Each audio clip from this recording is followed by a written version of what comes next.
Wasting money hurts, so somebody has to say it. This awning is a piece of shit. All right, now with that out of the way, in this video I'm going to show you the problems with this 270-degree awning and some potential hacks that may have saved the day. You know, the inner engineer in me just wouldn't give up on it. I had to find some kind of solution. So anyway, yeah, if you knew something was really expensive and fragile and likely to break, would you buy it? But straight away, a piece of advice, okay?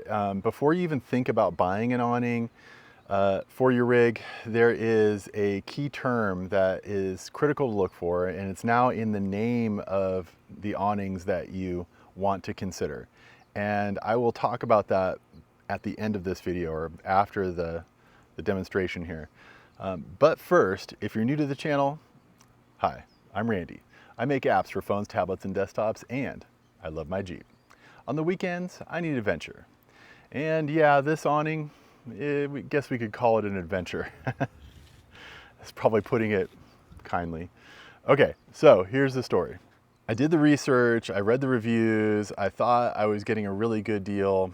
I bought this Rhino-Rack Batwing 270-degree awning. I extended it all the way like the instructions said, tied the strap to the end of my roof rack, and before I could even walk back to put down the legs, a little bit of a wind, about this stiff of a wind, kicked up, and it lifted the awning and, you know, immediately dropped it down.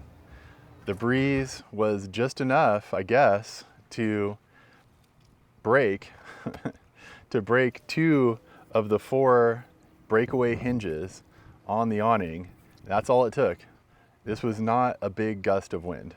Okay, I immediately folded back my awning, tucked it in, zipped it up, went back inside and rewatched all of the setup videos that Rhino-Rack had.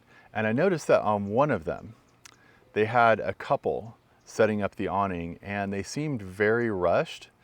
And one person was holding up the poles and dropping the leg down, and the other person was using the tent stakes to stake the leg in and then moving on to the next leg, immediately moving on to the next leg, repeating that process. So they're basically staking down the legs before they strapped the awning, tied it off in the back. I thought this was really interesting, and now I understand why they were doing it that way. So you remember those hacks that I was talking about earlier? All right, the first one was to use canopy tent weights, these 7.5 pound canopy tent weights, and you know, placing one on each of the feet of each of the legs to hold it in place and hold it down.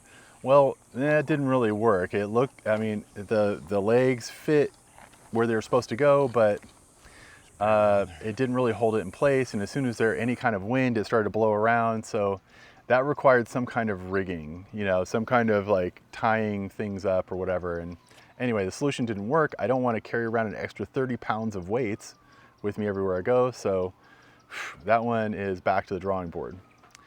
The second thing I tried was to use lag bolt tent stakes and a drill to drill these into the dirt and then attach them with paracord to the feet of the legs. This approach seems to have worked, and that's what I've got this attached to the ground right now with. That's why it's holding up against this light breeze that we have. Here's the procedure.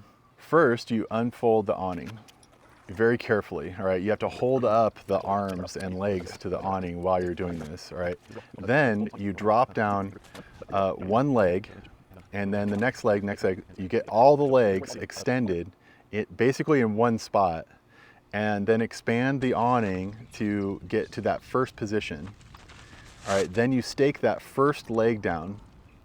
All right, the next thing you do then is extend the awning all the way out and tie it off. You know, just do a rough tie down on the back of the other side of your vehicle. And then you go back and pull the awning to tension on each leg, stake it in, tie it off, move to the next leg, and just repeat that process over and over until you finish up the legs, and then you can you do a final tie off back on the other side of the awning. Okay, lastly, if there's any wind at all, I would recommend using the included guy ropes. These are ropes that attach to the tops of your awnings. They extend down to the ground and they tie down the awning. It's like an additional reinforcement for the awning. So that's the procedure in a nutshell of how I would approach setting this up, knowing what I know now. If you do have an extra person, then maybe, you know, with a ton of rigging and an extra pair of hands, you can make this secure.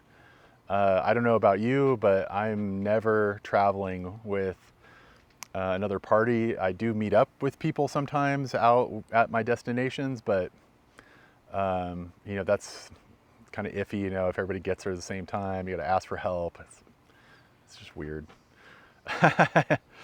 Yeah, I'll pass. If this sounds like a hassle, it is.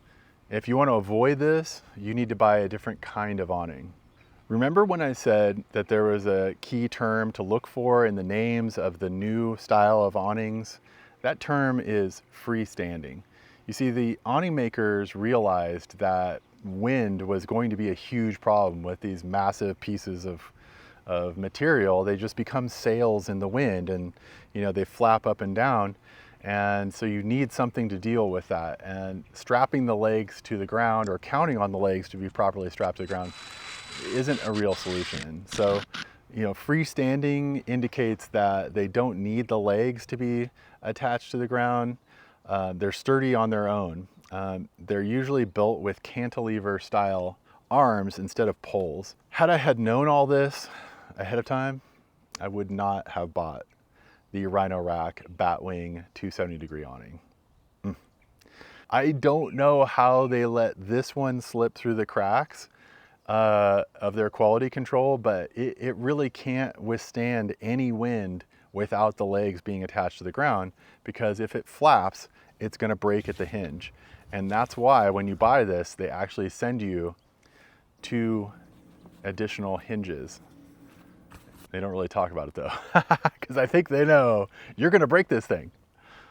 I guess I'll just use this for a while, but when I hit 1,000 subscribers, I'll do a little contest to give this away. If it's not broken, if it's still in good shape, I will give this away, and I'll throw in some other goodies, and you know, we'll see what happens. We'll have some fun with it, but yeah, what a hassle. If you have any thoughts or comments about this video or anything I've said, hit me up in the comments section. If you found this video entertaining, hit that like button, and there'll be links for everything that I talked about in this video in the description.